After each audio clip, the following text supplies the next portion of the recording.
ناظرین میدان کا علاقہ ہے جہاں پہ یہ دھماکہ خیز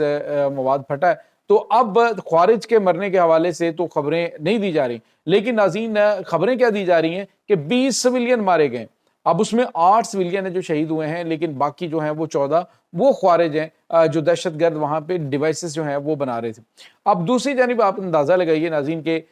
جو وہاں پہ ان چیزوں کو ہوا دینے والے عناصر ہیں، انہوں نے پاکستان کی مسلح افواج کے خلاف جو ہیں وہ مظاہرے کروانے کے لیے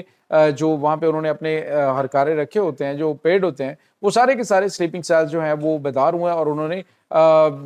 باڑہ کا جو بازار ہے اس کو بند کر دیا اور وہاں پہ احتجاج کرنا شروع کر دیا۔ تو یہ ناظرین اصل حقیقت ہے، اور وہاں پہ معاملات کیا چل رہے ہیں، ایک بات یاد رکھیے گا، افواج پاکستان کی جانب سے ان ایریاز کے اندر آپریشن کرتے ہوئے حد الوسع کوشش کی گئی ہے، لوگوں سے کہا ہے، سویلین سے کہا ہے کہ ان ایریا سے آپ نکل جائیں، کیونکہ اس ایریا کے اندر آپریشن چل رہا ہے اور خوارج جو ہیں وہ اس کو ہیومن شیلڈ کے طور پہ استعمال کرتے ہیں عام لوگوں کو، تو آپ وہاں سے نکل جائیں۔ لیکن ناظرین یہ لوگ وہاں پہ موجود تھے، تو جس کی وجہ سے یہ ناخوشگوار واقعہ پیش آیا ہے۔ تو عام سویلین کی جو شہادتیں ہوئی ہیں اس پہ پورا پاکستان رنجیدہ ہوتا ہے، پورے پاکستان کا دل جو ہے وہ غمزدہ ہوتا ہے، لیکن جو خارج کے سہولت کار ہیں وہ اس میں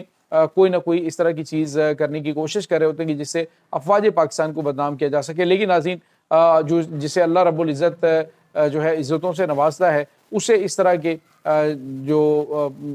بھونکنے والے ہیں ان سے کوئی فرق نہیں پڑتا۔ تو دوسری جانب ناظرین ایک اور بڑی اور اہم ترین خوشخبری پاکستان کو ملی ہے کہ ترکی نے باقاعدہ طور پہ پاکستان کے ساتھ جو کان پروجیکٹ پاکستان کے اندر بننے والا 5th جنریشن جنگی طیارہ ہے اس کے حوالے سے تصدیق کر دی۔ اور ناظرین یہاں پہ آپ کو یہ بتاتے چلیں کہ پاکستان اب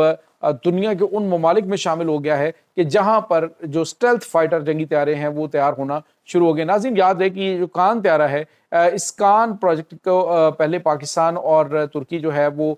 بنا رہے ہیں، اور اس سے پہلے جو اس کا پروٹوٹائپ ہے اس کا بنا کے کامیاب تجربہ کیا گیا، اور اس کے بعد جو ایئر شو ہے برطانیہ کے اندر اس میں بھی اس طیارے کی آزمائشی پرواز کی گئی ہے، اس کی پروٹوٹائپ کی۔ اور ناظرین اس میں جو سب سے بڑی اور اہم ترین چیز تھی کہ اس کا جو ونگ ہوتا ہے جو بالکل اوپر اس کے ہوتا ہے، وہاں پہ ایک طرف پاکستان کا اور ایک طرف جو ہے وہ ٹرکی کا جھنڈا پرنٹ کیا گیا تھا۔ تو اب ناظرین پاکستان کے اندر باقاعدہ طور پہ اس کی فیکٹری جو ہے وہ اس پہ کام شروع کر دیا گیا، یعنی طیارہ بنانے پہ کام شروع کر دیا گیا ہے۔ ابتدائی طور پہ اس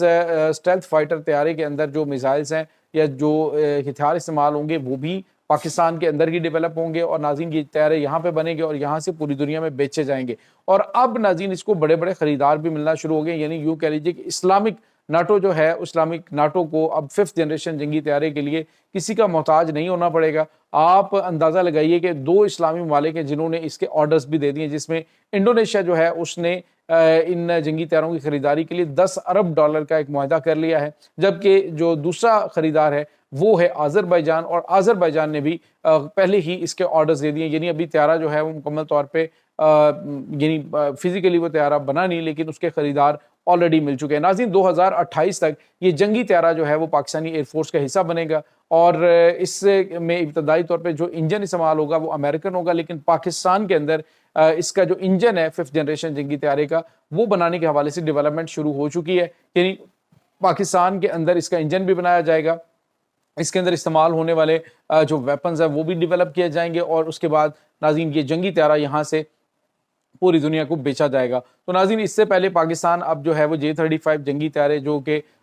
40 ہیں وہ چائنا سے حاصل کرے گا، اور ممکنہ طور پہ اسی سال کے آخر تک یہ پاکستان ایئر فورس کے اندر شامل ہو جائیں گے، جبکہ ناظرین پاکستان اپنا جو کامرا ایروناٹیکل کمپلیکس ہے جہاں پہ جو چائنا ہے اس کے ساتھ مل کر جو پروڈکشن کر رہا ہے JF-17 تھنڈر کی، تو اس کا بلاک 4 جو جنگی طیارہ ہے وہ بھی اس پہ کام باقاعدہ طور پہ شروع ہو چکا ہے۔ ناظرین یہ بلاک 4 جنگی طیارہ پاکستان کا 4.5 جنریشن جنگی طیارہ ہوگا، یعنی 5th جنریشن ہی 4.5 جنریشن ہوگا، اس کی بھی پوری دنیا کے اندر بہت زیادہ ڈیمانڈ ہے۔ اللہ رب العزت نے پاکستان کے لیے دروازے کھول دیے ہیں، اور اب جو ہے وہ پاکستان کی عروج اور ترقی کا وہ دور شروع ہو چکا ہے جس کے لیے اقبال نے فرمایا تھا کہ لیا جائے گا تجھ سے کام دنیا کی امامت کا، اور اب انشاءاللہ وہ وقت زیادہ دور نہیں ہے۔ لیکن جو پاکستان کی عزت کرتے ہیں، جو پاکستان کے بارے پاکستان کی رسپیکٹ کرتے ہیں اللہ تعالیٰ انہیں عزتوں سے نوازتا ہے، اور جو پاکستان کے بارے میں منفی پروپیگنڈا کرتے ہیں دشمن کی گود میں بیٹھ کر اپنے ذاتی مفادات کے لیے، وہ نیست و نابود ہوں گے، رسوا ہوں گے۔ یہ تاریخی طور پہ چیز ثابت ہے۔ یہ ناظرین اس وقت تازہ ترین اپڈیٹس ہیں اس تمام صورتحال کے بارے میں۔ آپ کا کیا کہنا ہے؟ کمنٹ سیکشن میں اپنے خیالات کا اظہار ضرور کیجیے گا۔ انشاءاللہ بہت جلد ملتے ہیں ایک نئی ویڈیو میں، تب تک سارا خیال رکھیے گا۔ اللہ وارث۔